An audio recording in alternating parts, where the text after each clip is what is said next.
Hello friends, आज हम बात करेंगे इंपॉर्टेंट और यूजफुल टॉपिक के बारे में। आज हम बात करेंगे कौन कौन से खाद्य पदार्थ ऐसे हैं, कौन कौन सी चीज़ें ऐसी है जो लोअर इसोफेजियल स्फिंक्टर को के मसल के टोन को अफेक्ट करती है और जिसकी वजह से लोगों को रिफ्लेक्स का और एसिडिटी का प्रॉब्लम और खट्टी डकारे आने का प्रॉब्लम ज़्यादा होता है।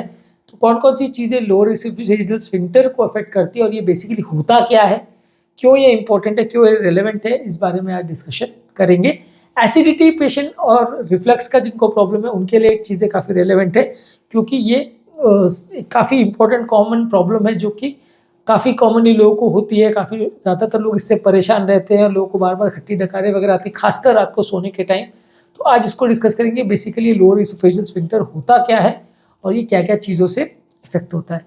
बेसिकली लोअर इसोफेजियल स्फिंक्टर मतलब इसोफेगस यानी वो अन्नली है जो मुंह है कि वो जो खाना है, जैसे आपके पेट में खाना को चर्न किया जाता है या हाई प्रेशर में खाने को पीसा जाता है तो वो खाना वापस पेट की से निकल के वापस मुंह की तरफ नहीं चला जाए, वापस इसोफेगस में नहीं चला जाए, तो उसको ये दरवाजे की तरफ रोकता है। तो बेसिकली लोअर इसोफेजियल स्फिंक्टर का फंक्शन खाने को बैक लीक होने को रोकना है। एक वैल जैसा ही काम करता है। तो ये मसल का जो टिश्यू है, प्रेशर में हम पीस रहे हैं तो उस दौरान खाना वापस मुंह को तरफ जा सकता है, और जब खाना मुंह की तरफ जाता है तो लोगों को इसमें परेशानियां हो सकती है। तो आज हम इस चीज़ को डिस्कस करेंगे। खाद्य पदार्थ है वो लोअर इसोफेजियल स्फिंक्टर को रिलैक्स करते हैं, जैसे कि कोई भी फ्राइड या तला हुआ खाना है, फैट कंटेनिंग मीट है या चीज़ है, ये सारे चीज़ों की वजह से एसिड रिफ्लक्स होता है और खाना मुंह की तरफ जाता है।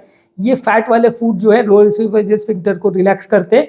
इसके अलावा चॉकलेट में एक थियोब्रोमिन करके सब्सटेंस होता है जो कि लोअर इसोफेजियल स्फिंक्टर को रिलैक्स करता है, जिसकी वजह से रिफ्लक्स ज़्यादा होता है। इसके अलावा मिंट जो है वो भी रिफ्लक्स के चांसेस को बढ़ाता है। मिंट जैसे पेपरमिंट है, स्पेयरमिंट है, और मिंट फ्लेवर की जो खाने पर वाली चीज़ें या पेय पदार्थ वगैरह आते हैं, बेवरेजेस आते हैं, वो भी आपके लोअर इसोफेजियल स्फिंक्टर को रिलैक्स करते हैं। तो मिंट वाली चीज़ें लोगों को नहीं लेनी चाहिए।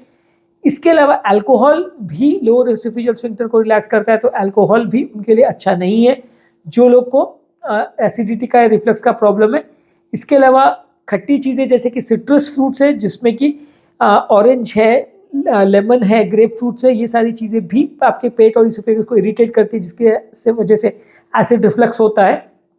इसके अलावा टमाटर या टमाटर से जो बने हुए प्रोडक्ट्स है वो भी आपके पेट को एक तरह से लोअर इसोफेजियल स्फिंक्टर को रिलैक्स करते हैं, चाहे वो सॉस में या केचप में है। इसके वजह से भी आपका इसोफेगस में इरिटेशन डेवलप होती है और एसिड रिफ्लक्स का प्रॉब्लम हो सकता है। और बहुत ज़्यादा तला हुआ खाना या स्पाइसी फूड भी अगर आप खाते हैं तो भी आपके स्फिंक्टर को इरिटेट कर सकता है, जिससे एसिड रिफ्लक्स का प्रॉब्लम हो सकता है। तो जहाँ तक पॉसिबल हो इस तरह की चीज़ों को अवॉइड करना चाहिए। अब बात करेंगे कौन कौन से लाइफस्टाइल के फैक्टर्स है जिनसे रिफ्लक्स का प्रॉब्लम होता है। इसमें स्मोकिंग एक इंपॉर्टेंट चीज़ है। अगर आप ज़्यादा स्मोकिंग करते हैं तो इसकी वजह से जो टॉक्सिक पदार्थ बॉडी में आते हैं वो भी लोअर इसोफेजियल स्फिंक्टर को रिलैक्स करते हैं, तो इससे एसिडिटी का चांस, रिफ्लक्स का चांस बढ़ जाता है। जिन लोगों का वजन ज़्यादा है या पेट पर फैट ज़्यादा है तो उनके पेट पर भी फैट की वजह से प्रेशर क्रिएट होता है, जिसकी वजह से लोअर इसोफेजियल स्फिंक्टर में जो मसल है वो उतना खाने को पेट में रोक नहीं पाती और ये खाना लीक करके फूड पाइप की तरफ जाने लगता है। तो ये प्रेशर की वजह से भी लोगों को रिफ्लक्स का प्रॉब्लम होता है। वजन आप कम करोगे तो डेफिनेटली आपको रिफ्लक्स का प्रॉब्लम कम होगा। इसके अलावा अगर आप बहुत टाइट कपड़ों पहनोगे तो टाइट कपड़ों के प्रेशर की वजह से, बहुत टाइट शर्ट या इस तरह की चीज़ें जिससे आप या टाइट बेल्ट अगर आप कमर के चारों ओर बांधते हो तो इससे भी पेट पर प्रेशर क्रिएट होता है, जिसकी वजह से रिफ्लक्स का प्रॉब्लम क्रिएट हो सकता है और स्फिंक्टर पर दबाव क्रिएट होता है जिससे वो झेल नहीं पाता है। नेक्स्ट इंपॉर्टेंट चीज़ है कि बहुत ज़्यादा मात्रा में अगर आप खाना खाते हैं, बहुत ज़्यादा लार्ज क्वांटिटी में अगर आप मील्स लेते हैं तो उससे भी लोअर इसोफेजियल स्फिंक्टर पे प्रेशर पड़ता है, उसको प्रेशर को वो झेल नहीं पाता, जिसकी वजह से एसिड रिफ्लक्स होता है।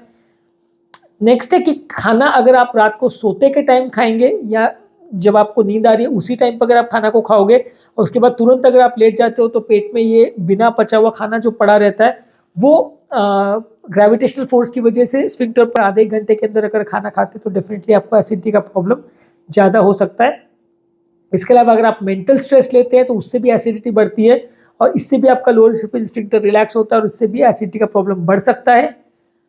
कुछ मेडिसिन है जैसे कि बीटा ब्लॉकर्स है, कैल्शियम चैनल ब्लॉकर्स है और नाइट्रेट्स है, ये मेडिसिन भी लोअर इसोफेजियल स्फिंक्टर को रिलैक्स करती है और इसकी वजह से भी एसिडिटी और रिफ्लक्स का प्रॉब्लम ज़्यादा होता है। तो जिन लोग को भी एसिडिटी का प्रॉब्लम है, अगर वो इस तरह की दवाइयाँ ले रहे हैं तो मुंह में खट्टी डकारे आने का चांस बढ़ सकता है। तो बेसिकली कुछ यूजफुल टिप्स है कि अगर आपको लोअर स्फिंक्टर के टोन को मेंटेन करना है और एसिडिटी के प्रॉब्लम से बचना है, तो आपको छोटे छोटे मात्रा में बार बार खाना चाहिए, रादर देन एक बड़ा मील खाने के बदले मल्टीपल टाइम्स छोटे छोटे अमाउंट्स में खाना खाना चाहिए। जो चीज़ें या जो खाद्य पदार्थ है या जो बेवरेजेस है जो लोअर स्फिंक्टर को इरिटेट करते हैं, जिसकी वजह से एसिडिटी होती है, उनको आपको कंट्रोल रखना है। बॉडी वेट को अच्छा मेंटेन करना है, बहुत ज़्यादा वजन बढ़ने नहीं देना है। रात को खाना सोने से तुरंत पहले नहीं खाना चाहिए, कम से कम 2 से 3 घंटे का गैप होना चाहिए।